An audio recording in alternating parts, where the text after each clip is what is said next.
Hi guys, my name is Laura Matheson, and today for my MAC project I'm going to be presenting on stigma culture and the church, and particularly how these different factors impact Latinos being underserved in the U.S. mental health system. And my proposed solution has a lot to do with ideas around enculturation.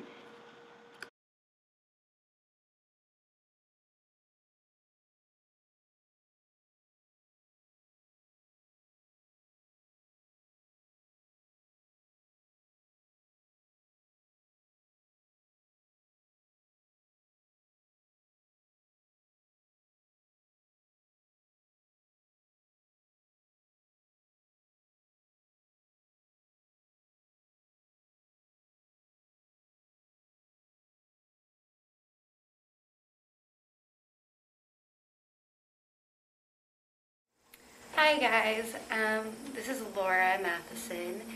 Um, so I'm going to get a little personal today and start off my presentation by just sort of sharing a little bit about why I'm so passionate about mental illness and the effects of the church. Um, this is just going to apply to me and not to Latin Americans, as I'm obviously not a Latin American, but I know for me within the U.S., I have experienced a lot of stigma and fear about coming out about suffering from mental illness. I've suffered from mental illness for most of my life, and right now my heart is beating really fast discussing this because I've been taught to not speak about it. I've been taught that if I share that I am on medication, then if I forget it one day and do something silly, someone's going to be like, oh, did you forget your medication today?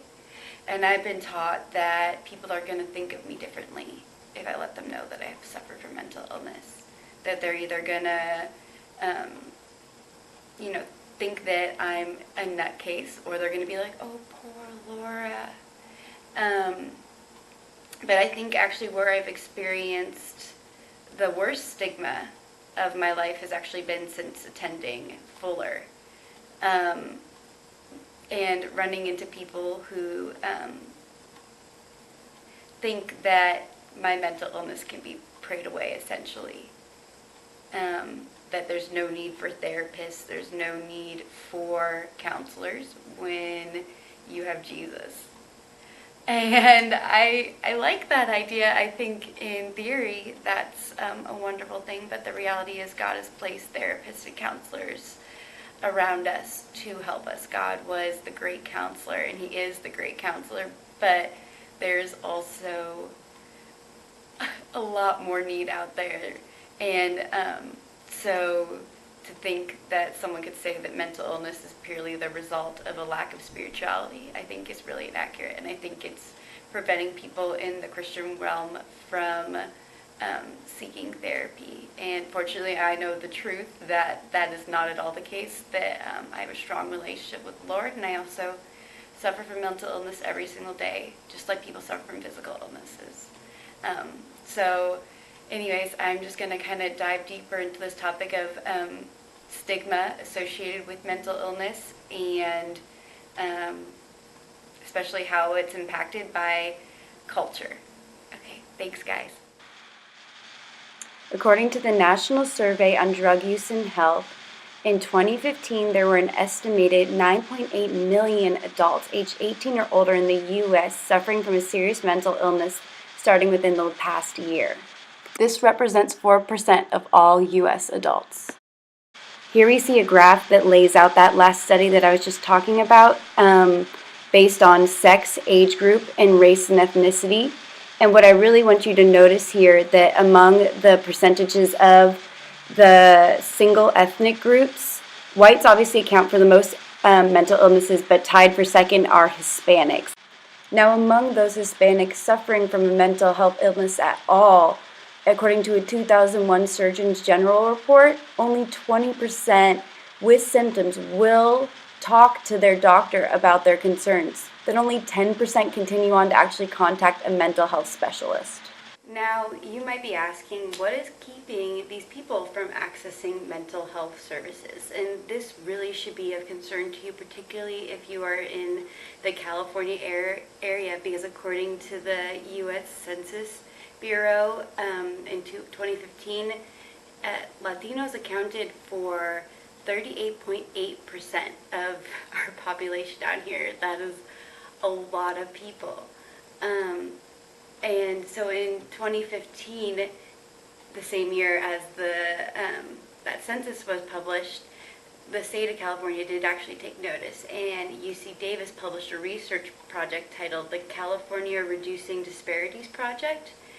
And basically what they did was they got together a bunch of the biggest leaders in the Hispanic community and just also local citizens, and they asked, what's keeping you guys from accessing mental health care? And they found some of the main factors included stigma, culture, masculinity, exposure to violence, and ultimately just a lack of information and awareness.